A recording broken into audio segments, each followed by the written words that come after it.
안녕하세요. 반갑습니다. 먼저 575장 찬양 드리겠습니다.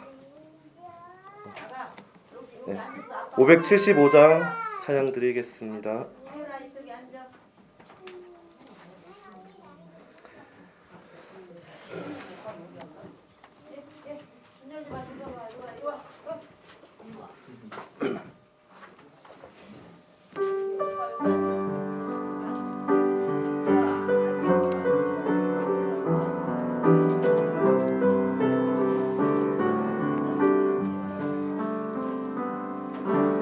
주인 삼은 모든 것 내려놓고 내 주 대신 주 앞에 나가 내가 사랑했던 모든 것 내려놓고 주님만 사랑해.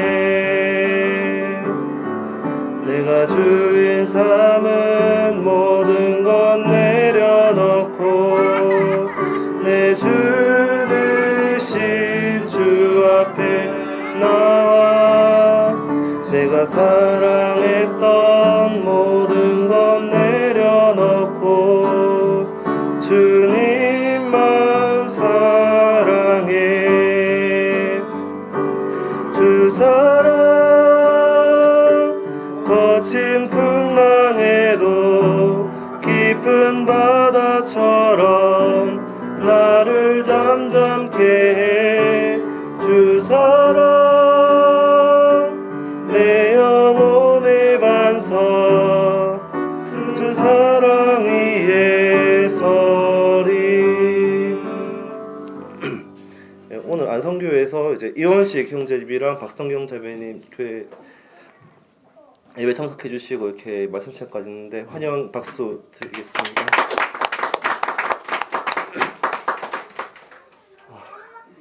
요즘 감기가 유행인지 저도 그렇고 애들까지 지금 다 열나고 몸 상태가 다 안 좋아가지고 또 교회 오니까 또 기침 소리도 좀 많이 들리고 하는데 형제자매들 감기 조심하시길 기도드리겠습니다. 그리고 지난주에 이제 셋째 이제 아들이 태어났는데 이제 셋째가 태어났는데 태어나다 보니까 이제 주변에서 또 이제 직장 동료들이나 보니까 다 애국자라고 이렇게 얘기를 하더라고요. 요즘에 보면 두 명이 결혼해서 한 명을 안 낳는 세대라서 요즘에 보니까 출산율 때문에 많은 이제 나라의 미래에 대한 걱정들이 많은데 그것 때문에 3명을 낳으니까 이제 애국자라 이렇게 얘기를 해주시던데요. 이제 그것도 마찬가지로 우리도 애국자가 돼야 될 것 같습니다. 우리가 살고 있는 대한민국 또한 우리가 나라지만 또 우리는 또 하나님의 나라의 그런 백성이잖아요. 그러니까 우리 또한 하나님의 나라의 그런 백성의 애국자가 하나님 나라의 애국자가 또 우리 될 수 되면 좋겠습니다. 422장 찬양 드리고 기도하고 말씀 듣는 시간 갖도록 하겠습니다. 422장입니다.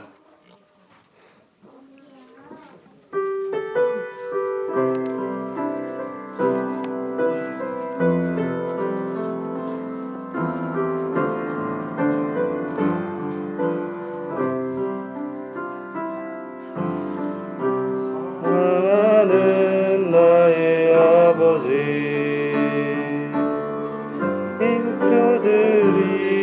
인표드립니다.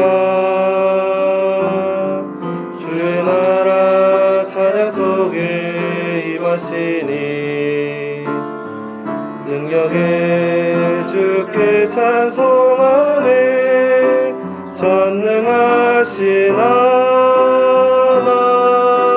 찬양 언제나 동일하신 주 전능하신 하나님 찬양 영원히 다스리네.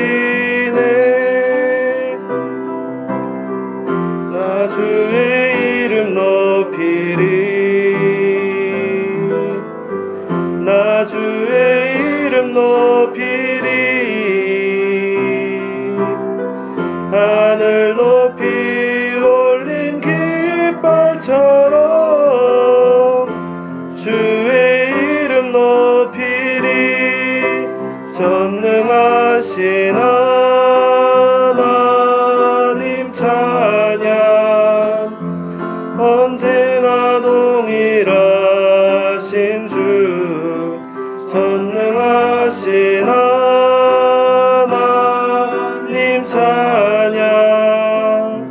영원히 다스리네.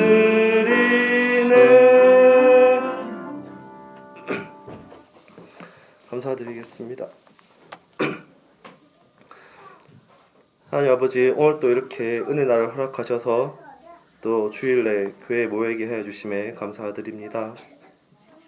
하나님, 저희가 이 세상을 살아가면서 모든 아름다운 자연과 그리고 이제 봄, 여름, 가을, 겨울 이렇게 지나가는 그런 것들을 보면서 하나님의 이런 손길 하나하나를 저희가 느낄 수 있습니다. 이 모든 생명들의 움직임과 이런 생명들이 돌아가는 이런 것들이 어떻게 그냥 자연스럽게 이루어질 수 있고 아무것 없이 이루어질 수 있겠습니까? 이것은 정말 하나님께서 우리 모든 세상 만물들을 창조하셨고 또 이 세상 만물들을 또 주관하시고 계시다는 것을 저희는 이것들을 통해서도 알 수 있습니다. 항상 저희를 지켜봐 주시고 또 사랑해 주심에 감사드립니다. 그리고 오늘 또 이제 다음 말씀 시간이 있는데 이 말씀을 전하는 형제님의 입술과 또 듣는 저희의 귀 가운데 또 은혜를 베풀어 주시고 또 그 말씀이 우리 마음 가운데 좋은 밭에 심어진 씨앗처럼 잘 심겨지고 또 잘 자라서 좋은 열매를 맺을 수 있도록 또 이 시간 인도해 주시기를 기도드립니다. 예수님 이름으로 기도드렸습니다. 아멘.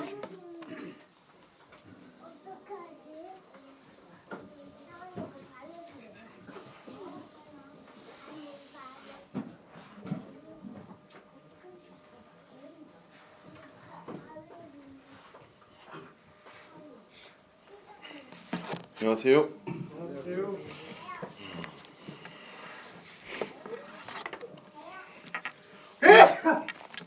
여기 계신 분들이 수요일날 안 오신 분들도 계셔서 잘 모를 수 있는데 제가 오늘 무슨 말씀을 할지 수요일날 오신 분들은 다 아시나요 혹시?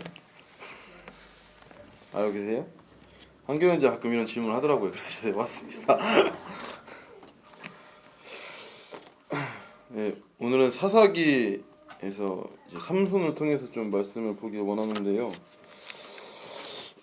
먼저 사사기 13장 말씀을 함께 펴서 보도록 하겠습니다. 사사기 13장 1절부터 일단 7절까지 말씀을 제가 먼저 읽어드리도록 하겠습니다. 이스라엘 자손이 다시 여호와의 목전에 악을 행하였으므로 여호와께서 그들을 40년 동안 블레셋 사람의 손에 넘겨주시니라. 소라 땅의 단 지파의 가족 중에 마노아라 이름하는 자가 있더라. 그의 아내가 임신하지 못함으로 출산하지 못하더니 여호와의 사자가 그 여인에게 나타나서 그에게 이르시되 보라, 내가 본래 임신하지 못함으로 출산하지 못하였으나 이제 임신하여 아들을 낳으리니 그러므로 너는 삼가 포도주와 독주를 마시지 말며 어떤 부정한 것도 먹지 말지니라. 보라, 내가 임신하여 아들을 낳으리니 그의 머리 위에 삭도를 대지 말라. 이 아이는 태어서 나음으로부터 하나님께 바쳐진 나실인이 됨이라. 그가 블레셋 사람의 손에서 이스라엘을 구원하기 시작하리라 하시니 이에 그 여인이 가서 그의 남편에게 말하여 이르되 하나님의 사람이 내게 오셨는데 그의 모습이 하나님의 사자의 용모 같아서 심히 두려움으로 어디서부터 왔는지를 내가 묻지 못하였고 그도 자기 이름을 내게 이르지 아니하였으며 그가 내게 이르기를 보라, 내가 임신하여 아들을 낳으리니 이제 포도주와 독주를 마시지 말며 어떤 부정한 것도 먹지 말라. 이 아이는 태어서부터 그가 죽는 날까지 하나님께 바쳐진 나실인이 됨이라 하더이다 하니라. 예. 제가 사사기 1장, 2장, 3장은 이제 교제를 한 적이 있었는데요. 사사기 이제 13장 삼손에 대해서는 처음 교제를 하는 바가 있습니다. 다들 삼손에 대해서는 어느 정도 아실 거예요. 삼손은 일단 힘이 굉장한 사람이죠. 힘이 굉장한 사람이고 또한 여자에 대한 문제가 굉장히 복잡한 사람입니다. 이 삼손은. 근데 이 삼손 어찌 보면 참 안타까운 사사다라는 생각이 듭니다. 다른 사사들처럼 일단 사실 사사로서의 권위도 별로 없습니다. 리더자로서의 어떠한 인정도 받지 못합니다. 그리고 그를 따르던 이스라엘 백성들도 없습니다. 이따 나오겠지만 이 사사를 잡는데 동요한 사람들이 유다 사람들이에요. 이스라엘 백성이 삼손을 잡아서 블레 사람들에게 넘겨줍니다. 사실 이제 사사들이라면은 이제 그 전까지 사사들은 보편적으로 이스라엘 백성들 아니면 각 지파의 사람들이 함께 힘을 합쳐 전쟁을 하게 됩니다. 그래서 블레셋, 그때 당시에 블레셋이 이스라엘의 식민지로서 이제 잡고 있던 시대이기 때문에 이제 블레셋 군대를 블레셋 사람들을 무찌르는데 이제 사사들이 이제 나오게 되는 것을 보고 그 사사들을 도와주는 또한 많은 그런 사람들이 있는 것을 보게 됩니다. 하지만 이 삼손은 오로지 혼자만의 싸움을 하게 됩니다. 안타까운 사사예요. 유다로서의 이스라엘 백성에게도 버림받은 사사이고, 하지만 이 삼손이 그렇다면 왜 하나님께서 세우셨을까? 불쌍하고 또한 이 사람의 삶이 사실 합당하지도 않습니다. 굉장히 쉽게 말해서 제가 갑자기 표현이 생각 안 나는데요. 그러니까 하나님을 그 일을 하는 사사로서 부적합한 자입니다. 어쩌면 삶이 굉장히 여자의 문제도 심각하고 술도 좋아했던 사람으로 보여지고 나신인으로서의 삶은 사실 굉장히 거룩한 삶을 추구해야 될 터인데 이 사람은 그렇지 않은 자인 것을 이제 말씀을 통해서 계속 보게 될 것입니다. 근데 이 삼손이 이제 여기서 이제 출생하게 되는 장면이 나오는 것인데 여기서 이제 다른 사사기 내용과 좀 다른 점이 있습니다. 그게 혹시 뭔지 좀 보시는 분이 있나요? 여기서 이제 1절에 이스라엘 자손이 다시 여호와의 목전에 악을 행하였으므로 여호와께서 그들을 40년 동안 블레셋 사람의 손에 넘겨주시니라 하면서 두 번째 절에 나오는 게 소라 땅의 단지파의 가족 중에 마누아라 이름하는 자가 있더라. 그의 아내가 임신하지 못함으로 출산하지 못하더니 여기를 바로 건너뛰었습니다. 중간에 뭐가 생략돼 있어요. 뭐가 생략되는지 아시나요? 제가 이제 1장, 2장, 3장을 할 때 말씀드린 게 이 사사기는 계속 똑같은 로테이션이 반복됩니다. 이스라엘 백성들이 죄를 범해요. 그래서 하나님께서 징계하십니다. 블레셋 사람들을 통해서. 그리고 이스라엘 백성이 다시 회개를 해요. 하나님께 부르짖습니다. 그래서 하나님께서 사사를 세우셔서 다시 구원해 주십니다. 이게 사사기에 계속 돌아가는 로테이션이거든요. 근데 여기서는 회개가 없습니다. 이스라엘 백성들이 회개하지 않았어요. 근데 하나님께서 삼손이라는 사사를 세우셨습니다. 가장 어쩌면 다른 점입니다. 지금 그 기간도 길어요. 무려 40년 동안 블레셋 사람의 손에 넘겨지게 됐습니다. 근데 나중에 보게 되겠지만 이 이스라엘 백성들, 여기서 이제 유다 지파 사람들이 하는 말이 어쩌면 이 사람들의 블레셋 사람들에게 이 지배를 당하는 것이 이제 지극히 습관이 되고 마땅한 것이 돼버렸어요. 그러니까 어쩌면 그 사람들은 그게 불편한지도 모르고 살아갑니다. 굉장히 안 좋은 것이고 어려운 삶인데도 불구하고 어렵지 못하고 살아갑니다. 그렇기 때문에 회개하지 않는 것입니다. 이미 그 사람들은 그 상황 속에서 그냥 이제 거기에 함께 쪄들어서 가는 삶을 살게 되는 것입니다. 그 전까지는 이스라엘 백성들이 회개를 안 하도록 하나님께 부르짖거나 아니 회개를 하거나 그래서 하나님께서 사사를 세우시고 구원하셨는데 이 장면에서는 회개하는 장면이 나오지 않습니다. 하지만 하나님께서 삼손이라는 자를 세우셔서 이스라엘 백성들을 이제 다시금 구원하시는 일을 행하시는 것을 볼 수 있습니다. 어쩌면 이제 이스라엘 상태, 이때 당시 이스라엘의 상태를 볼 수 있는 모습입니다. 그렇기 때문에 이스라엘 사람들도 그렇고 사실 삼손도 그렇고 삼손의 부모들도 그렇고 영적으로 수준이 많이 떨어져 있는 것을 볼 수가 있습니다. 안타까운 일이지만 그럼에도 불구하고 하나님은 이스라엘 백성들을 구원하시고 은혜를 계속해서 베푸시는 것을 참 볼 수 있는데요. 또한 삼손에게도 동일하게 이제 하나님께서 은혜를 또한 베푸시죠. 이제 여기 나와 있는 것처럼 이제 여호와의 사자가 이제 나타나게 됩니다. 그래서 이제 삼손의 어머니 이름은 나오지 않지만 이제 그 어머니 되시는 그 여인에게 나타나서 그에게 이르시되 보라 내가 본래 임신하지 못함으로 출산하지 못하였으나 이제 임신하여 아들을 낳으리니 그러므로 너는 삼가 포도주와 독주를 마시지 말며 어떤 부정한 것도 먹지 말지니라. 보라 내가 임신하여 아들을 낳으리니 그의 머리에 삭도를 대지 말라. 이 아이는 태어서 나음으로부터 하나님께 바쳐진 나실임이 됨이라. 여기서 여호와의 사자가 이제 등장을 하게 되죠. 이제 구약 성경에 여호와의 사자가 좀 많이 등장을 합니다. 여호와의 사자가 대표적으로 이제 천사가 있고 또 두 번째가 예수님이 있습니다. 여기서 나온 여호와의 사자는 천사일까 예수님일까요? 뭐 사실 본문과에 크게 연관된 내용은 아닌데요. 여호와의 사자를 그러면 천사라 예수님이다 구별할 수 있는 방법이 있습니다. 혹시 알고 계신가요? 제사를 드렸는데 제사를 받는다 그러면은 예수님입니다. 근데 제사를 받지 않는다 하면 천사예요. 이게 가장 큰 여호와의 사자를 구별하는 방법입니다. 근데 여기서 뒤에 나오게 되겠지만 처음에 제사를 받지 아니하십니다. 오로지 하나님만 제사를 받아야 합당하신 분이라고 고백을 하거든요. 이 여호와의 사자가. 근데 나중에 보면은 또 제사를 받으세요. 그리고 당신이 누구입니까? 하니까 나는 기묘자다 라고 말하는 것을 볼 수 있습니다. 여기서 나는 여호와의 사자는 예수님입니다. 예수님. 결국엔 제사를 받으시는 것을 볼 수 있는데 그래서 나중에 이 사람들도 고백을 해요. 하나님을 보았으니 반드시 죽으리로다. 이제 이 남편이 그 말을 하거든요.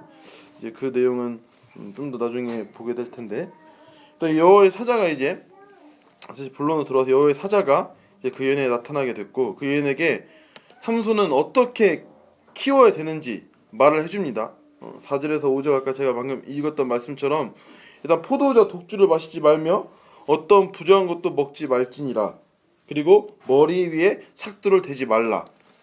이게 나실인의 대표적인 새 계명이라고 볼 수 있습니다. 민수기에서부터 이제 시작됐는데 나실인이라면 보편적으로는 기간을 많이 두거든요. 어떤 사람들은 뭐 10일, 어떤 사람들은 뭐 몇 년, 어떤 사람은 20년, 뭐 10년. 보통 나실인은 기간이 있습니다. 근데 삼손은 태어날 때부터 죽을 때까지 나실인으로서의 삶을 살아갑니다. 좀 특별한 인물이에요. 하여튼 이 나실인은 이 세 가지 어쩌면 규칙이죠. 세 가지 계명. 첫째, 술을 먹으면 안 됩니다. 둘째, 부정한 것을 만지지도 안 되고 먹어서도 안 됩니다. 셋째가 머리를 식혀서 자르면 안 됩니다.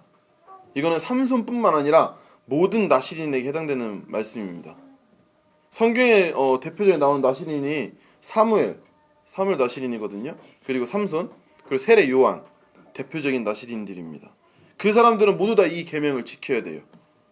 하나님께 나실인은 하나님께로부터 온 자들이 하나님께 택한 자들이기 때문에 그 누구보다 거룩함을 추구해야 되고 그 누구보다 하나님 말씀에 합당하게 살아야 되기 때문에 하나님께 이 세 가지는 금이 엄하게 하시는 것을 볼 수가 있습니다. 근데 삼손은 이 세 가지를 다 지킬까요? 결국엔 다 지키지 않습니다.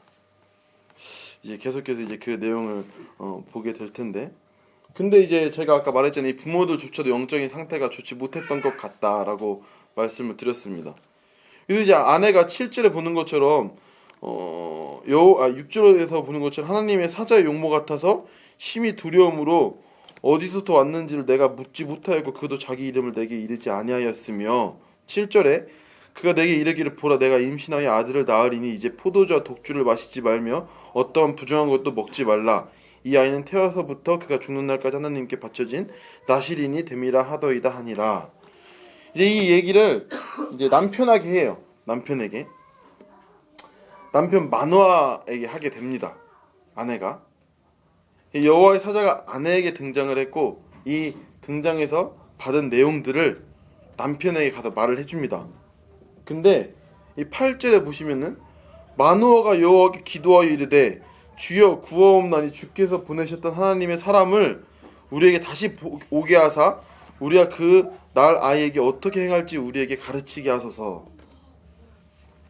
분명히 이 아내가 남편에게 말을 해줬잖아요.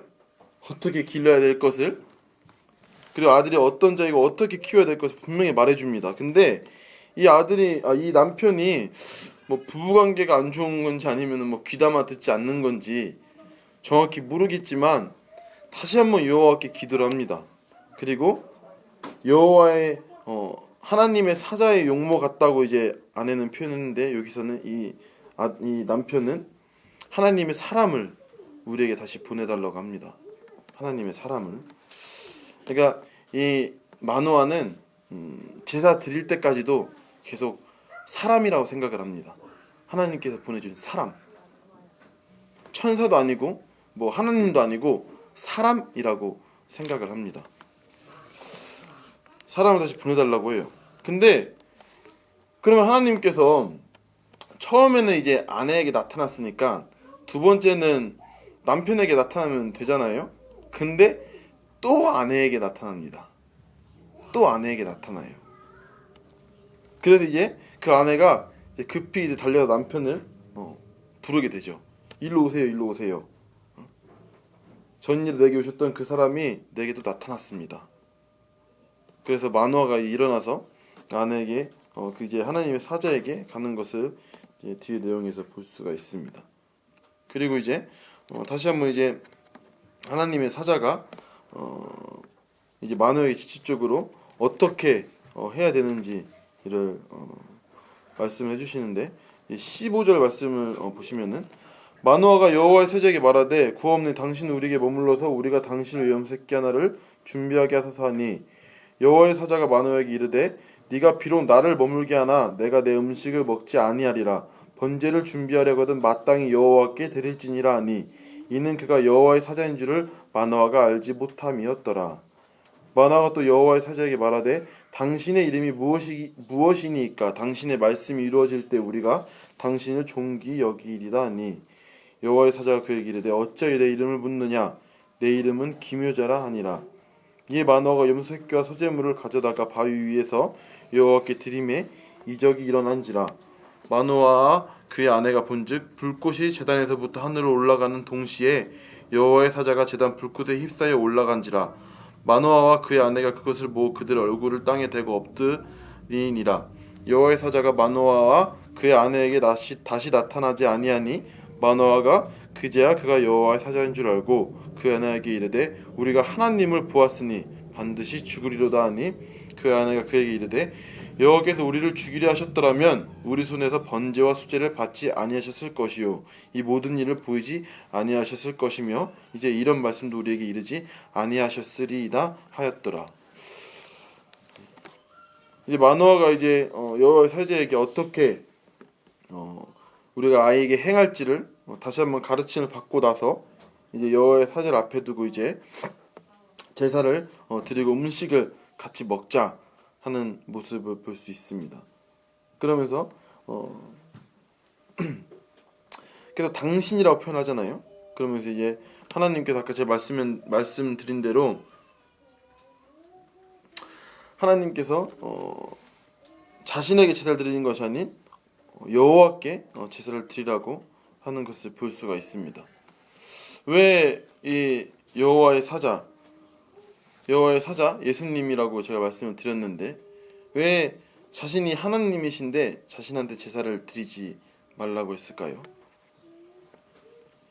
이것은 이제 사복음서에 나오는 장면이 있긴 한데 뭐 그것까지는 제가 언급은 드리지 않고, 여기서 이제 보는 것처럼 마노아가 이 여호와의 사자를 계속해서 사람으로 여기기 때문입니다. 사람에게 제사를 드린다고 하는데 사람에게 제사를 드리지 마라. 여호와께 제사를 드려라 라고 가르치는 것입니다. 결국에 근데 이 제사를 받으시는 것을 이제 아까 20절에서 보는 것처럼 볼 수가 있습니다. 만약에 이 마노아가 사람이 아닌 하나님이거나 아니면 적어도 천사라고 생각을 했다면은 하나님께서 이런 말씀을 안 하셨을 수도 있어요. 하지만 예수님께서 이 만화는 계속 자기를 사람으로 생각하고 있고 하나님으로 여기지 않고 그 사람에게 그렇게 한다고 하니 그건 잘못된 것이다. 제사를 드려야 되는 것은 여호와라고 하나님께서 말씀하시는 것을 보게 됩니다. 이제 마누아는 그래서 이제 하나님을 보았으니 반드시 죽으리로도 하잖아요. 그래도 아마 이 아내의 이름은 나타나지 않지만 이 아내가 영적으로 조금 더 깨어져 있는 상태인 것은 확인이 돼요. 이제 맨 처음에도 이 하나님의 사자의 용모 같다고 이제 이 아내는 표현을 했고 23절에도 이제 그 남편이 우리가 반드시 죽이려 하니까 이제 아내가 그러잖아요. 여기서 우리를 죽이려 하셨더라면 우리 손에서 번제와 소제를 받지 아니하실 것이요 이 모든 일을 보이지 아니하실 것이며 그래도 이 아내는 영적으로 그나마 좀 깨어있던 사람이었던 것 같다. 그렇기 때문에 아마 하나님께서 이 아내에게 계속 나타나지 않았을까 하는 생각이 듭니다. 왜 마노아가 강구를 했는데 다시금 아내에게 나타났을까 생각을 해봤을 때 결국엔 이 아내는 그나마 좀 영적으로 깨어있던 사람이었기에 하나님께서 계속 아내에게 나타났던 것을 보게 되는 것 같습니다. 이제 그래서 25절에 보는 것처럼 소라와 에스다올 사이 마하네단에서 여호와의 영이 그를 움직이기 시작하셨더라 하면서 이제 삼손이 태어난 후에 이제 여호와의 영이 이제 움직였다는 말씀을 저희는 보게 됩니다. 이제 삼손이 출생한 이제 후에 이제 삼손이 장성해졌겠죠.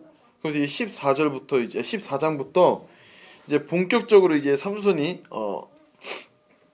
일을 하는 것을 이제 저희는 볼 수가 있는데요.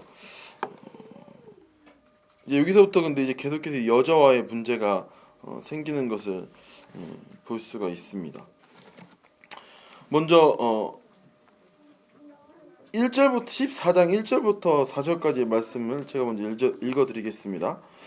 삼손이 딥나에 내려가서 거기서 블레셋 사람의 딸들 중에서 한 여자를 보고 올라와서 자기 부모에게 말하여 이르되 내가 딥나에서 블레셋 사람의 딸들 중에서 한 여자를 보았사오니 이제 그를 맞이하여 내 아내로 삼게 하소서 하며 그의 부모가 그에게 이르되 내 형제들의 딸들 중에나 내 백성 중에 어찌 여자가 없어서 내가 할례 받지 아니한 블레셋 사람에게 가서 아내를 맞으려 하느냐 하니 삼손이 그의 아버지에게 이르되 내가 그 여자를 좋아하오니 나를 위하여 그 여자를 데려오소서 하니라. 그때 블레셋 사람이 이스라엘을 다스린 까닭에 삼손이 틈을 타서 블레셋 사람을 치려 함이었으나 그의 부모는 이 일이 여호와께로부터 나온 것인 줄은 알지 못하였더라. 삼손과 이제 딥나에 있는 여자, 이 여자가 결국엔 이제 혼인을 맺게 되죠. 삼손이 이제 부모에게 말합니다. 저기 저 여자가 내가 참 마음에 든다. 저 여자를 내 아내로 삼게 해달라. 그러니까 부모가 어찌 할례 받지 아니한 자, 더군다나 우리의 친족들과 우리의 백성들이 아니 하나님 백성들이 아니 어떻게 저런 사람들과 결혼하려고 하냐. 부모님들이 참 잘 말했습니다. 합당한 말이에요, 그죠? 당연한 것입니다. 근데 삼손은 내가 좋아하는데 빨리 데려오십시오 하는 것입니다. 근데 4절의 내용이 참 재밌죠. 이 일이 여호와께로부터 나온 것인 줄은 알지 못하였더라. 이게 보면은 좀 의문이 들지 않으십니까? 왜 하나님께서는 거룩하시고 하나님께서는 죄를 용납하시는 분이 아니신데 죄를 엄히 멀리하시는 분이신데 어찌하여 이 삼손이 이 블레셋 여인과 결혼하는 것이 하나님께로부터 나온 것이라고 했을까? 이 부모가 말한 것이 지당히 합당한 것이거든요. 바람직한 것입니다. 네가 어떻게 할례 받지도 않은 그런 더러운 자들과 결혼하려고 하느냐. 근데 삼손은 아니었습니다. 물론 삼손이 말한 것처럼 여기서 4절에 나온 것처럼 삼손이 이 일을 통해서 블레셋 사람을 치려고 했던 것이 있습니다. 단순히 그냥 그 여자와 결혼하려고 한 것은 아니었어요. 삼손이 이 결혼을 통해서 이 일을 통해서 블레셋 사람들이 치려는 그 건을 만드는 것입니다. 하지만 이것이 어찌 보면은 과정이 바람직하지 못하잖아요. 하나님께서 더군다나 믿지 않는 자와 멍에를 같이 하지 말 것이며 다른 백성 이방인들과 혼인할 것이 말 것을 말씀하셨는데도 불구하고 왜 그렇게까지 이 일을 허락하시면서 하나님께서 이렇게 일을 하셨을까 하는 생각이 참 듭니다. 근데 확실한 것은 이것은 삼손의 결정이었어요. 삼손이 계획한 것이고 삼손이 생각이었습니다. 이 블레 사람들 칠 때 내가 저 여인을 통해서 블레 사람들을 쳐야겠다는 삼손의 생각이었습니다. 근데 하나님께서 그 일이 과정적으로는 부적합할 수 있으나 결론적으로 하나님이 그 일을 허락하신 것입니다. 삼손이 그런 생각 하나님께서 그게 합당한 것은 아니지만 그 일을 하나님께서 생각하시고 그 일을 통해서 하나님께서 역사하시는 것을 말씀하시는 것을 볼 수 있습니다. 이 삼손의 생각마저도 하나님께서 하신 게 아니라는 것입니다. 이것은 지극히 삼손의 개인적인 생각이었고 하나님은 그 삼손의 그런 생각이 있지만 그것을 하나님께서 이용해서 쓰신 것이라는 것입니다. 참 이따가 나중에 더 보게 될 텐데 우리가 어떠한 결과를 얻자고 이러한 과정을 이뤄내도 될까 하는 생각을 하게 됩니다.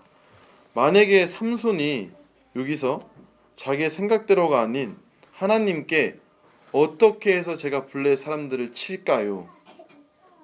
어떻게 제가 블레 사람들을 치고 어떻게 이스라엘 백성들을 구원해낼 수 있을까요? 라고 물어봤다면 하나님께 먼저 간구를 했다면 하나님께서 합당한 방법을 허락하지 않으셨을까 하는 생각이 듭니다. 하지만 삼손은 그게 아니었어요. 하나님께 묻지도 아니하고 자기의 생각대로 일을 행하는 걸 볼 수 있어요. 하지만 하나님께서는 그를 인정하고 그 생각대로 움직인데도 불구하고 그것을 따라 주시는 것을 보게 되는 것임을 참 볼 수가 있습니다. 이제 5절부터 이제 9절까지의 내용이 나오게 되는데 여기서 이제 삼손이 이제 사자를 이제 찢는 장면이 나오게 되고 삼손이 이제 하나님께서 명한 것을 어기는 장면이 이제 되는 것을 볼 수가 있습니다. 5절부터 9절까지의 말씀을 좀 보시면 삼손이 그의 부모와 함께 딥나에 내려가 딥나의 포도원에 이른즉 젊은 사자가 그를 보고 소리 지르는지라 여호와의 영이 삼손에게 강하게 임하니 그가 손에 아무것도 없이 그 사자를 염소새끼를 찢는 것 같이 찢었으나 그는 자기가 행한 일을 부모에게 알리지 아니하였더라. 그가 내려가서 그 여자와 말하니 그 여자가 삼손의 눈에 들었더라. 얼마 후에 삼손이 그 여자를 맞이하려고 다시 가다가 돌이켜 그 사자의 주검을 본즉 사자의 몸에 벌떼와 꿀이 있는지라 손으로 그 꿀을 떠서 걸어가며 먹고 그의 부모에게 이르러 그들에게 그것을 들여서 먹게 하였으나 그 꿀을 사자의 몸에서 떠왔다고는 알리지 아니하였더라. 여기서 이제 여호와의 영이 삼손에게 강하게 임하는 것을 볼 수 있고 그를 통해서 삼손이 사자를 염소새끼 찢는 것처럼 찢었던 것을 볼 수 있습니다. 이게 사람으로 사실 불가능한 일이죠. 사자의 악의 힘을 사람의 힘으로 이긴다는 것은 불가능한 것입니다. 아무리 힘이 세도 그거는 불가능해요. 근데 이 삼손이 이런 힘을 내는 것을 볼 수 있습니다. 그리고 삼손이 이제 가다가 돌이켜 보니까 그 사자에 벌떼와 꿀이 있는 거예요. 그래서 꿀을 먹습니다.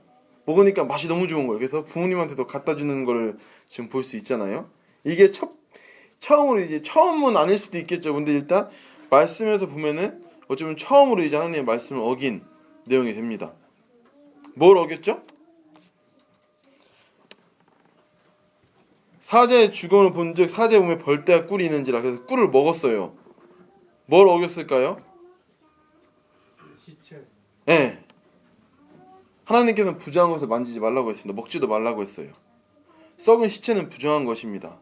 근데 그 시체에 있는 꿀을 먹었다? 합당한 것이 아닌 거예요. 근데 참 이 삼손도 재밌는 것은 이제 그 꿀을 자기만 먹지 부모에게도 갖다 줘요. 아무것도 모르는 부모도 범죄하게 만듭니다.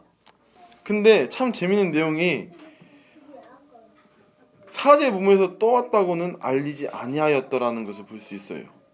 제가 이것을 보면서 만약에 삼손이 부모에게 이 말을 했다면 좀 다르지 않았을까라는 생각을 합니다. 제가 볼 때 삼손은 지금 이게 부정한지도 모르고 행하는 것 같아요. 분명히 하나님께서 나시로서의 삶을 어떻게 살아야 된다고 들었겠지만 지금 삼손이 이게 잘못된 건지도 모르고 제가 볼 때 행하는 것 같습니다. 만약에 부모에게 말했더라면 부모가 말해줬겠죠. 그건 아니다. 그런 거에 손을 대서는 안 된다. 근데 삼손은 말하지 않습니다. 그리고 오히려 그거를 당당하게 수수께끼로 이제 내는 내용이 이제 10절부터 나오는 거거든요. 이제 혼인 이제 잔치가 있는 그 잔치에서 이제 삼손이 그 블레 사람들에게 이제 수수께끼를 내게 되죠. 그래서 이 문제를 푸는 사람에게 배우 30벌과 겉옷 30벌을 주겠다 합니다. 근데 이것이 저희가 정답을 아는 사람들은 쉬울 수 있어요. 근데 정답을 모르는 사람 중에서 이거를 이 수수께끼를 풀 수 있을까요? 14절에 이제 삼손이 말하는 게 14절에 삼손이 그들에게 이르되 먹는 자에게서 먹는 것이 나오고 강한 자에게서 단 것이 나왔느니라. 이게 수수께끼거든요. 먹는 자에게서 먹는 것이 나오고 강한 자에게 단 것이 나왔느니라. 우리 성도님은 답을 아시죠? 우리는 답을 알고 있지 않습니까? 먹는 것에서 먹는 것이 나왔다. 사자에서 꿀이 나왔다는 거예요. 그리고 강한 자에게서 단 것이 나왔느니라. 동일하게 사자에서 꿀이 나왔다는 것입니다. 자기가 사자를 죽이니 그 사자에서 꿀이 나왔다. 그것을 자기의 경험을 이 사람들의 수수께끼로 내는 것을 볼 수 있습니다. 하지만 이 수수께끼를 아무도 풀어내지 못하죠. 그래서 결국에는 이 블레셋 사람들이 삼손의 아내를 이제 꼬십니다. 꼬시는 게 어쩌면 협박을 하죠. 너의 집을 불사르겠다. 그러니 삼손을 빨리 알아서 그 답을 알아내라 라고 합니다. 그래서 결국에는 삼손이 맨 처음에는 나의 부모에게도 알려주지 아니했는데 어떻게 내가 그대에게 이 말을 해주겠습니까? 하지만 결국에는 말을 해줍니다. 아내에게. 그리고 아내가 이제 말을 해주고 이 일을 통해서 결국에는 19절 나와 있는 것처럼 여호와의 영이 삼손에게 갑자기 임하심에 삼손이 아스글론에 내려가서 그곳 사람 30명을 쳐 죽이고 노력하여 수수께끼 깊은 자들에게 옷을 주고 심히 노하여 그의 아버지의 집으로 올라갔고. 여기서도 이제 여호와의 영이 삼손에게 임해서 30명을 쳐 죽이는 것을 볼 수 있습니다. 삼손이 아까 처음에 말했잖아요. 그 부모들에게 저 여인을 나에게 보내달라고, 나와 결혼하게 해달라고. 그러면서 삼손이 그렇게 하는 것은 블레셋을 치려함이었다 했던 것을 볼 수 있습니다. 결과적으로는 성공했어요. 이 일을 통해서 블레셋에 있는 사람 30명을 쳐 죽였습니다. 결과적으로는 삼손이 말한 대로 성공했어요. 근데 이것이 과연 합당한 방법인가는 생각해 볼 필요성이 있습니다. 결과적으로는 이제 이루긴 했습니다. 이 말을 하나님께서 또 영이 삼손에게 임했던 것도 볼 수 있고 30명을 쳐 죽였던 것을 볼 수 있습니다. 하지만 이 일을 통해서 또한 이제 블레 사람들이 그의 아내에게로 찾아오고 장인에게 찾아가서 결국엔 이 원인이 누구에게 왔냐? 그 아내와 장인이기에 그 사람들을 똑같이 행하려고 하는 것을 보게 됩니다. 15장 3절의 말씀 보시면 삼손이 그들에게 이르되 이번은 내가 블레 사람들을 해할지라도 그들에게 대하여 내게 허물이 없을 것이니라 하고. 이제 삼손이 다시금 이제 화가 좀 풀려져서 장인한테 가서 이제 아내를 만나려고 왔다고 하는데 이제 장인이 아내는 네가 심히 미워하는 줄 알고 네 친구에게 주었다 하는 것을 볼 수 있죠. 그래서 삼손이 굉장히 이제 화가 났습니다. 그 3절에 말하는 것처럼 블레셋 사람들을 해할지라도 그들에게 대하여 내게 허물이 없을 것이니라 해서 요 300마리를 이제 잡아갖고 와서 꼬리를 메고 이제 불을 지핍니다. 두 꼬리에. 그래서 풉니다. 그래서 이 지역에 있는 곡식과 포도원과 감람나무들이 다 없어지게 됩니다. 불타서. 그래서 블레셋 사람들이 이 일이 누구에게부터 왔느냐 따지고 더니 삼손의 아내 그리고 그 아내를 그 친구에게 준 장인, 그래서 그 장인과 아내를 동일하게 블레셋 사람들이 불사르는 것을 8절까지 내용을 통해서 볼 수 있습니다.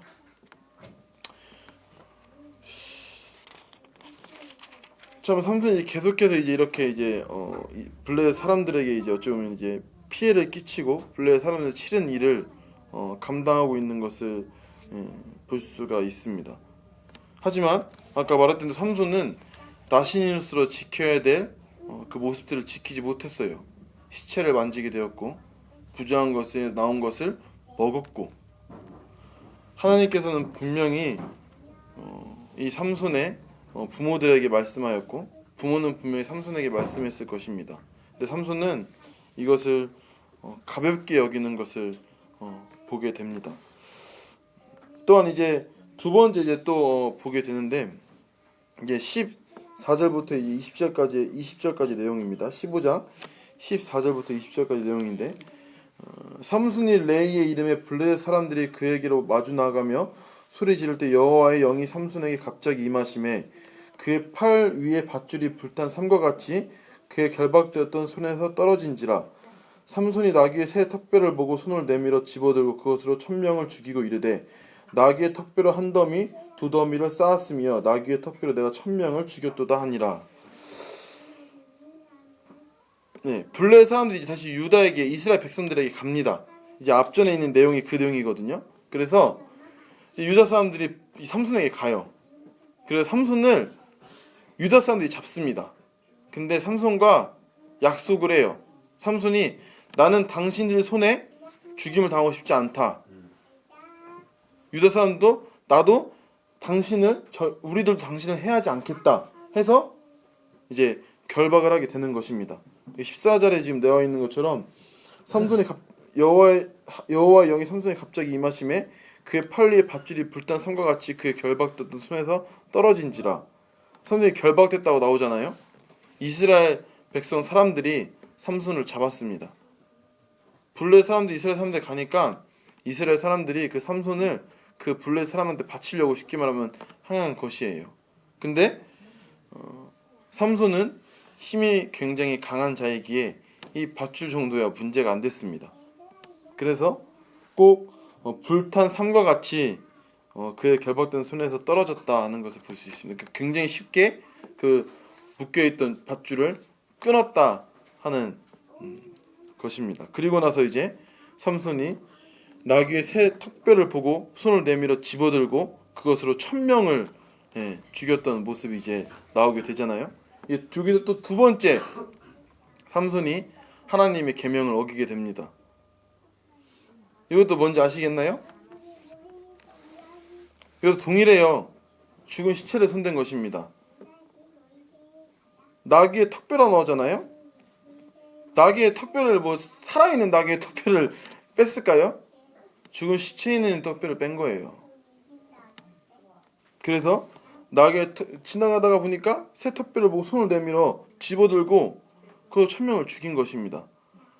하나님께서는 분명하게 말씀하셨어요. 절대로 더러운 것을 만지지도 먹지도 말 것을, 부정한 것을, 분명히 나신으로서 어떻게 살아야 될 것을 하나님께서 말씀하셨지만 삼손은 전혀 개의치 않습니다.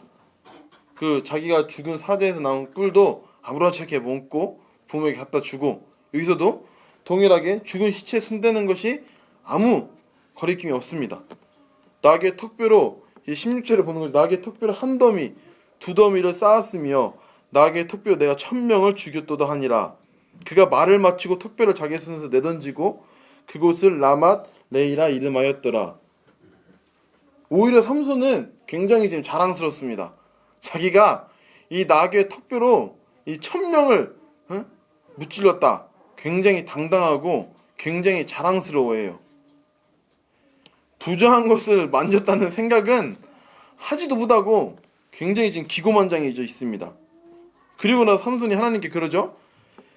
18절에 보시면 삼손이 심히 목이 말라 여호와께 부르짖어 이르되 주께서 종의 손을 통하여 이 큰 구원을 베푸셨사오나 내가 이제 목말라 죽어서 할례 받지 못한 자들의 손에 떨어지겠나이다 하니 오히려 당당합니다. 지금 내가 식이 목이 마르고 주께서 여기서는 또 주께서라고 하나님을 이제 높여요. 종이라고 자기를 낮춥니다. 종의 손을 통하여 이 큰 구원을 베푸셨사오나 내가 이제 목말라 죽겠다. 나를 좀 어떻게 쉽게 이제 마실 거 좀 달라 이거예요. 하나님께서 삼손에게 마실 걸 주시잖아요. 참 하나님께서는 참 자비와 긍휼이 보시면 참 넘치는 것을 볼 수 있습니다. 나시린으로서는 참 부적합한 생활을 계속 하잖아요. 이방 여인들을 계속 좋아하고 사랑하고 그 여인과 만남을 즐겨하고 술도 즐겨했을 것이고 이제 16장에 보면 기생을 만나게 되는데 기생을 만나면 술도 한잔 할 것이고 또 이제 들릴라 내용에서도 보면은 어떤 사람은 그런 얘기를 하는데 이제 그거는 추후 얘기하겠지만 결국에는 삼손은 하나님께서 말한 계명을 지키지 않아요. 그래도 불구하고 하나님은 이 삼손을 계속해서 사용하십니다. 분명히 나시린으로서 적합한 생활을 해야 될 터인데 그렇지 못한 삼손을 계속 사용하시고 또한 삼손이 이렇게 부정한 것으로 자기가 1000명을 죽여서 승리했다고 떵떵거릴 때도 목말라 당신의 종이 죽겠다 라고 그런 말을 할지언정 하나님께서는 그 말씀을 들어주시는 것을 볼 수 있습니다. 아까 말한 것처럼 16장 이제 1절에서 이제 기생이 나오게 되고 또 삼손이 이제 여자와 이제 계속해서 이제 문제가 잡히는 것을 볼 수 있습니다. 그리고 이제 우리가 잘 아는 이제 삼손과 들릴라 이제 이야기가 나옵니다. 삼손과 들릴라. 이 들릴라 때문에 어쩌면 삼손이 이제 넘어지거든요. 결국 삼손이 힘을 잃는 게 이 들릴라 때문에 이제 어쩌면 힘을 잃는 큰 제공을 하는 인물입니다.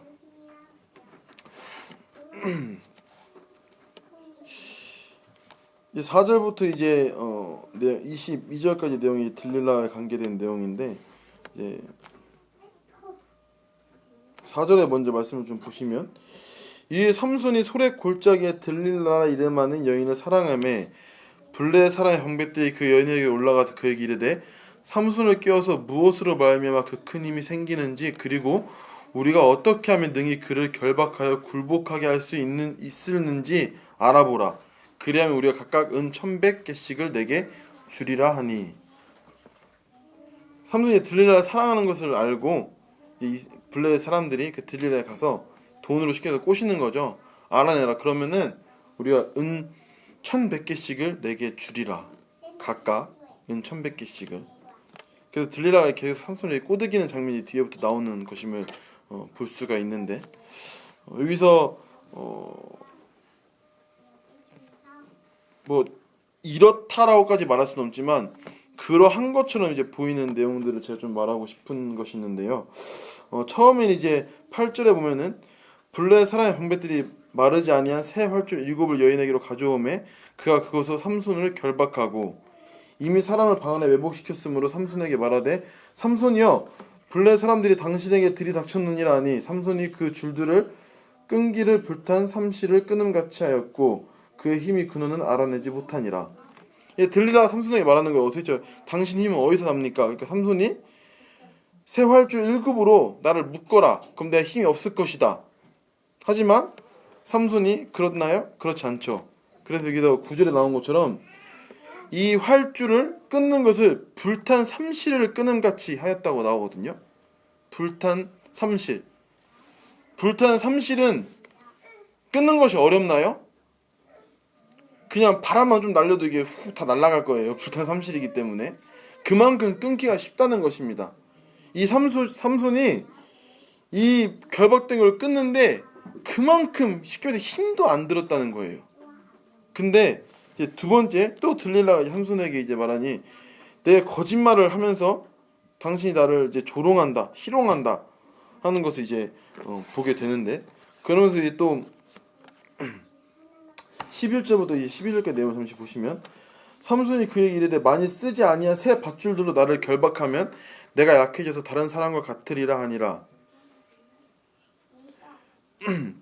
12절에 들릴라가 새 밧줄들을 가져다가 그것들로 그를 결박하고 그에게 이르되 삼손이여 블레의 사람이 당신에게 들이닥쳤느니라 하니, 삼손이 팔 위에 줄 끊기를 실을 끊음같이 하였고 그때도 사람이 방 안에 매복하였더라. 이번엔 삼손이 새 밧줄들로 나를 결박하면 된다고 하죠. 근데 여기서는 새 밧줄을 끊기를 어떻게 끊었다고 했죠? 실을 끊음같이 하였다고 하는 것을 볼 수 있습니다. 처음에는 불탄 삼실을 끊는 것 같이 했다고 했거든요. 우리가 실을 한 번쯤 다 끊어 보셨죠? 끊는데 뭐 아무 힘도 안 들든가요? 어느 정도 힘은 써야 됩니다. 잘못하면 어쩔 때는 실 끊다가 저희 어렸을 때 손도 벤 적이 있거든요. 안 끊어져서 이게 돌도 말아서 탁 끊으려다가 이 안에 손 파거든. 그 정도로 어느 정도 힘이 들어갑니다. 뭐 활줄보다 밧줄이 너무 튼튼해서 이 힘이 들어갔을까요? 의아하죠.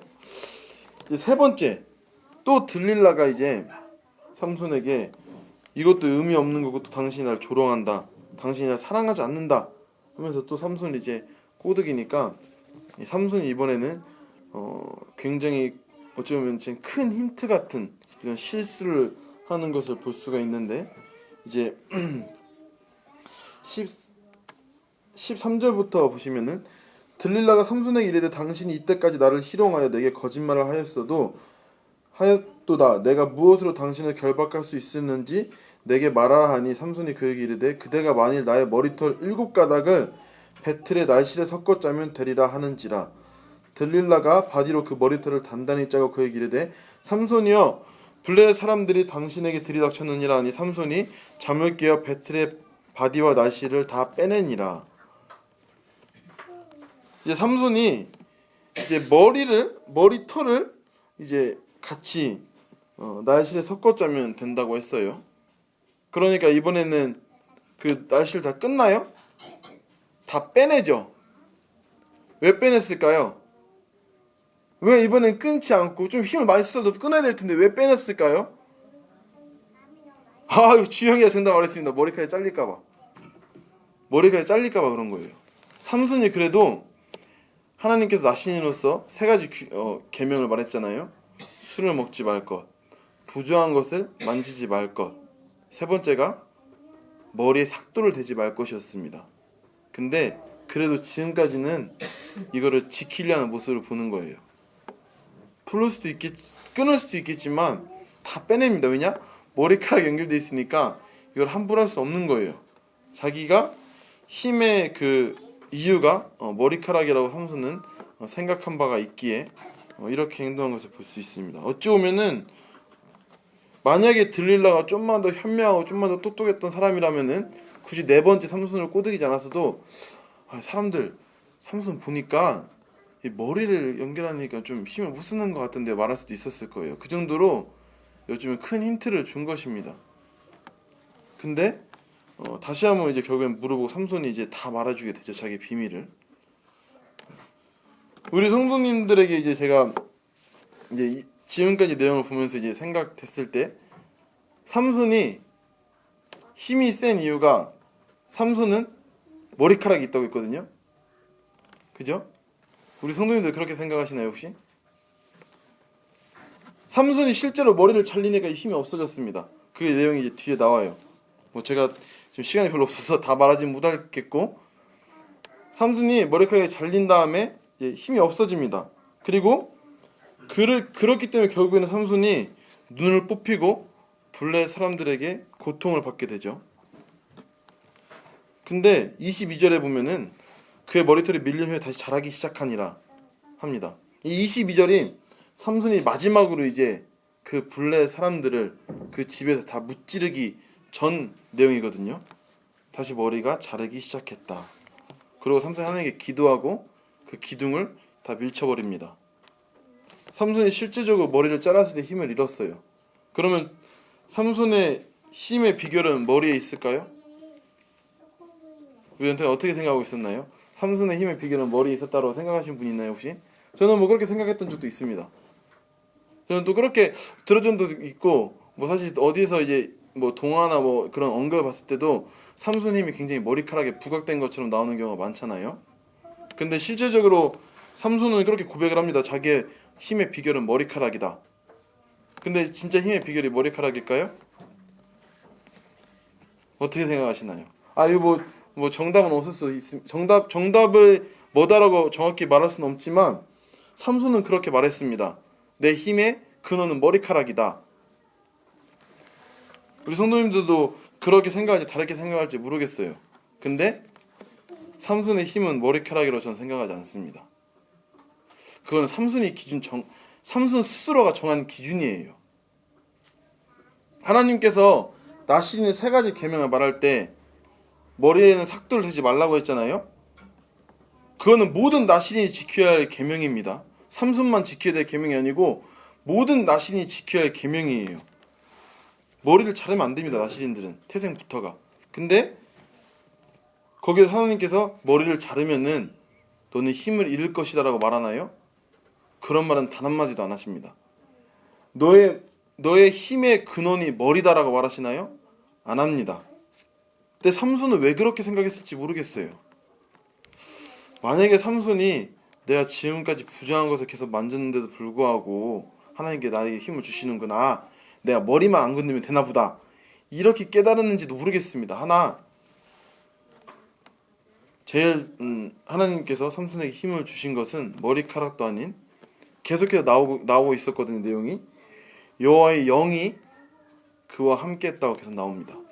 여호와의 영이 그에게 임하매 여호와의 영이 그에게 강하게 임한지라.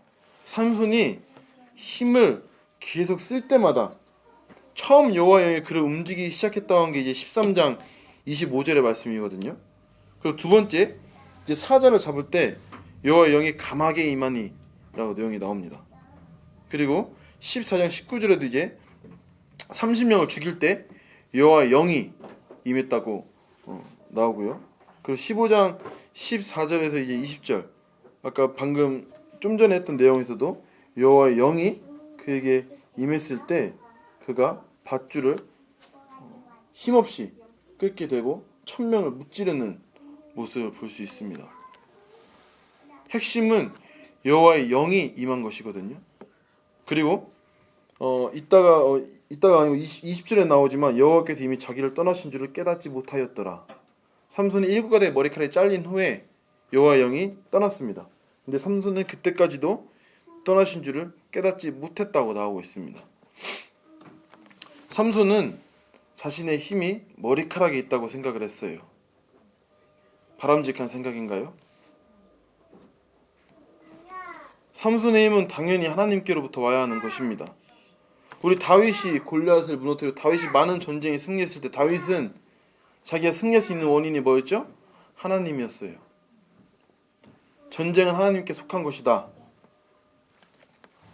근데 삼손은 하나님이 아닌 자신의 머리털이라고 생각을 했습니다. 자기 스스로 자기의 힘의 능력이 머리털이라고 자기 스스로 정했어요.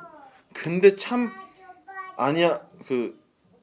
이상하게도 삼손이 머리가 밀리니까 힘이 없어졌던 건 사실입니다. 제가 볼 때는 아마 삼손이 계속해서 죄를 범합니다. 근데 그래도 마지막 머리만은 얘가 지키겠지, 머리만은 내 말씀을 붙들고 가겠지라고 하나님께서는 생각했을 것 같아요. 근데 이제 내가 지켜야 할 그 3가지 계명을 다 어기는 순간, 다 하찮게 여기고 다 가볍게 여기고 다 불순종하는 순간 하나님께서는 더 이상 삼손과 함께 하실 수 없었던 것입니다.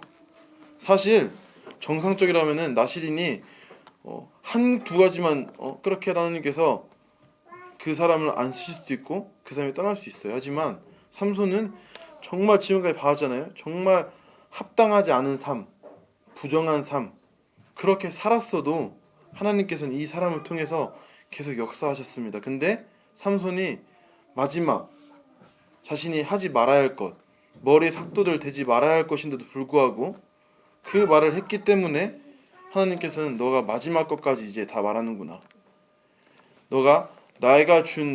내가 너에게 말한 3가지 지킬 것을 너는 이제 다 가볍게 여기는구나 생각하면서 하나님께서 삼손을 떠난 것이라고 보여집니다.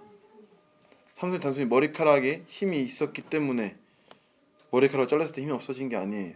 하나님께서는 만약에 삼손이 다 자라다가 여자의 꼬리에 넘어가서 머리카락을 잘랐으면 과연 이렇게 했을까 하는 의문도 듭니다. 왜냐, 하나님께서는 절대로 단 한 번도 머리카락에 힘이 있다고 말씀하신 적이 없거든요. 그리고 삼손이 힘이 쓰질 때마다 한 게 여호와의 영이 임했다였어요. 근데도 삼손은 자신의 머리카락에 힘이 비결로 스스로 생각을 했고 이것은 그래도 끝까지 지키려고 했지만 결국엔 지키지 못했습니다. 하나님이 말씀한 3가지를 다 지키지 못했어요. 그렇기 때문에 하나님께서 이제 삼손을 떠났습니다. 그래서 삼손은 고통받게 되죠. 하지만 마지막에 결국엔 삼손이 다시금 이제 그 블레셋 사람들이 모인 그 자리에서 하나님께 기도를 합니다. 그때 하나님께서 기도를 응답하시고 이제 삼손에게 힘을 다시금 주시는 걸 볼 수 있어요. 아까도 동일하게 말했다시피 의아하게도 근데 머리털이 밀리는데 다시 자라기 시작하니라 하면서 이제 그 내용이 나오거든요. 하지만 이것은 아마도 하나님께서 이스라엘 사람들을 버리지 아니했다. 계속해서 삼손을 버리지 아니하였다. 그래도 이 삼손을 나는 붙잡고 있다라는 의미로서의 표현이라고 보여지지 않나라는 생각이 듭니다. 생각보다 시간이 굉장히 많이 됐는데 결론적으로는 그런 참 이 삼손의 이런 모습을 통해서 우리가 어떤 걸 볼 수 있을까였습니다. 아까 제가 처음에 말했던 것처럼 삼손이 이제 처음에 그 여인과 결혼을 하게 됐을 때 이제 부모가 어떻게 그 할례도 받지 아니한 자들과 결혼을 하느냐 하잖아요. 하지만 삼손이 그를 통해서 블레셋 사람을 치려고 한다 했어요. 하나님께서도 그 일을 허락하시고 하나님께서 그 일을 사용하십니다. 과정이 잘못됐어도 결과적으로는 맞아떨어지긴 해요. 결과적으로 블레셋 사람을 치는데 성공하고 승리를 하게 되는 삼손인 것을 볼 수 있습니다. 하지만 이 삼손은 계속해서 부정한 것을 만지게 되고 또한 여기서도 이제 나오지만 들릴라가 삼손에게 말하고 삼손의 밧줄을 묶을 때 삼손이 가만히 잠만 자고 있거든요. 어떤 사람은 그래서 그런 얘기를 해요. 이때 아마 삼손이 술이 떡이 됐을 것이다. 그런 표현을 합니다. 어찌 됐건 간에 삼손은 계속 부정한 것을 만지게 되고 하나님의 명을 계속 어기는 것을 볼 수가 있습니다. 그리고 자신 스스로가 힘의 근원을 머리카락이라고 정하는 것을 볼 수가 있는데 우리가 이것을 보게 되면서 첫 번째로는 과정이 어찌됐든 결론만 중요하면 되냐라는 부분을 좀 생각을 하게 됐어요. 물론 하나님께서 역사하셨습니다. 과정이 안 좋았어도 그 결론을 내셨는데 하나님이. 근데 우리가 실제적으로 우리 모임에서도 그런 일이 일어나고 있다고 저는 보여집니다. 물론 제가 함부로 그 일꾼들을 판단할 수도 없고 함부로 그분들의 결정을 제가 뭐라고 할 수는 없습니다. 하지만 안타까운 점이라고 제가 생각되어지는 것은 우리가 이제 복음 집회를 하거나 어떤 이제 다른 이제 쉽게 해서 믿지 않는 자들이 왔을 때 어떤 교회에서는 그때는 이제 장로님을 목사님이라 부르기도 하고 아니면 너울을 벗기도 하고 그런 일들이 뭐 밑에 지방이나 뭐 저희는 그런 일들이 없지만 이제 서울이나 그런 쪽에는 그런 게 좀 있다고 해요. 그래서 이제 근데 젊은 찬양 팀들도 호남 지역에서 이제 갔는데 다 너울을 벗으라는 거예요. 그래서 그때는 좀 얘기를 많이 했다고 하더라고요. 왜 벗냐? 우리는 벗을 수 없다. 우리가 결국에는 그분들이 말씀하시는 게 뭘까요? 물론 이해는 갑니다. 교법교회 사람들이 왔는데 저 교회는 뭐 목사도 없고 뭐 다 형제라고 해. 그리고 왜 저 교회는 이상하게 왜 천주교 왜 너울을 쓰고 있어? 이런 생각 자체로 그 사람들이 거부감을 들이킬 수 있기에 그런 결정을 내릴 수는 있습니다. 하지만 과연 그게 정말 합당한 방법일까라는 생각은 해보게 됩니다. 물론 제가 섣불리 생각하는 수도 있고 제가 함부로 말하는 걸 수도 있지만 제가 볼 때는 이런 삼손의 이런 점과 비슷하지 않나라는 생각이 듭니다. 우리가 너무 하나의 결론을 내기 위해서 하나님의 것을 저버리면 안 되는 것이에요. 하나님께서는 때에 맞춰서 하라고 했나요? 하나님 여기 말한 것은 그거예요. 듣든지 안 듣든지 전하라는 거예요. 그게 하나님의 명입니다. 너희들이 그 사람들 잘 꼬드기고 잘 듣게끔 설득하라가 아니에요. 듣든지 안 듣든지 전하라고 하셨어요. 그리고 너를 쓰라고 하셨어요. 그럼 쓰는 것입니다. 그 사람들 어떻게 생각할지는 우리가 결론 내려야 될 상황이 아닌 거예요. 하나님이 하시는 거거든요, 그거는. 근데 우리가 물론 그 결정이 많은 고민과 많은 회의와 많은 의견들을 통해 나온 결정이겠죠. 하지만 그것이 정말 하나님께로부터 온 결정인 것인가? 정말 하나님 때에 부합한 것인가? 하나님의 말씀과는 거리가 먼 것이 아닌가? 우리 하나님의 말씀을 통해서 우리가 확실하게 봐야 된다는 것입니다. 그게 맞다고 하면은 맞는 것이겠죠. 하나님 말씀에 그렇게 말하고 있다면은 그게 맞는 것입니다. 하지만 그를 통해서 하나님께서는 구원의 역사를 베푸실 수 있다는 거예요. 이 삼손이 행했던 것처럼 과정이 잘못되고 잘못됐지만 이 구원의 역사를 베푸는 것처럼 그런 일이 일어날 수 있다는 것입니다. 근데 우리는 그렇게 해서는 안 되는 것입니다. 우리가 어떤 것을 위해서 말씀을 저버리거나 너무 그것에 집착해서 잘못된 것을 택하면 안 되는 것이라는 것을 참 생각을 하게 됩니다. 물론 뭐 그런 문제가 아닐지라도 우리 안에 우리가 그런 일들이 일어날 수 있다는 것입니다. 우리가 교회 안에서 어떤 섬기는 분, 어떤 일을 하는 부분에 있어서 우리가 말씀에 중점을 두고 하나님께서 말씀하시는 바가 뭔가를 따져보지 않고 어떻게 하면 좋게만 갈까라는 그 생각만 하게 되면은 그런 일을 초래할 수 있는 것입니다. 삼손의 생각이 그랬거든요. 어떻게 하면 블레셋 사람을 칠까? 아, 저 여인을 통해서 쳐야겠다 했어요. 결국엔 여인 때문에 넘어졌어요. 삼손은 그렇지만 하나님께서는 역사를 하셨던 것이었습니다. 그리고 또한 삼손은 하나님의 영이 계속 임하는데도 불구하고 자신 스스로가 머리카락에 힘이 있다고 단정을 지었어요. 우리도 우리의 능력이나 우리의 힘이 때때로는 무엇을 한다고 자각하고 할 때가 있을 수 있을 것입니다. 하지만 그래서는 안 된다는 것이에요. 분명한 것은 삼손에게 그런 힘이 있었던 것은 머리카락도 무엇도 아닙니다. 하나님이 영이 그에게 임했기 때문이거든요. 우리도 하나님의 영이 우리에게 임하는 것, 또한 우리가 하는 수 있는, 우리가 이 능력이 있는 것도, 우리가 어떤 걸 섬길 수 있는 것도, 모든 것이 하나님이 우리와 함께 하시기 때문이다를 잊어서는 안 되는 것입니다. 삼손처럼 자신의 능력, 자신의 신체를 생각해서 거기에서부터 힘이 온다 라고 하면은 이렇게 넘어질 수 있는 것입니다. 제가 수업이 너무 13장, 14장을 너무 길게 해서 지금 시간이 너무 지나가서 좀 죄송한 마음이 있는데요. 참이 삼손을 보게 되면서 또한 이 시대를 보게 되면서 참 지금 우리의 모습과 비슷하게 가고 있는 모습은 없는가 하는 참 생각을 하는 바가 있습니다. 삼손은 제가 말했다시피 인정받지 못한 사사였습니다. 그 백성들조차도 삼손을 리더로 인정하지 않았어요. 유다는 그래서 블레셋 사람들이 오니까 왜 왔냐고 묻고 삼손 때문에 왔다니까 삼손을 잡아서 내줍니다. 모든 사사는 원래는 도와주고 함께 했거든요. 그래도 다른 사람들이 있었고, 근데 삼손은 그런 게 아무것도 없었습니다. 오로지 혼자만 일을 했던 인물인데 지금 우리가 그런 상황이 가는 것은 아닌가 하는 생각이 듭니다. 우리가 뭐 다 볼 수 있겠지만 교회 리더자로 인정하지 않는다면은 교회는 분명히 어려움이 생기거든요. 근데 우리 몸에 가장 안타까운 것이 그거잖아요. 너도 나도 형제라는 것이에요. 분명히 교회 장로인데도 불구하고 너도 나도 형제라는 것이 참 어쩌면 안타까울 때도 있습니다.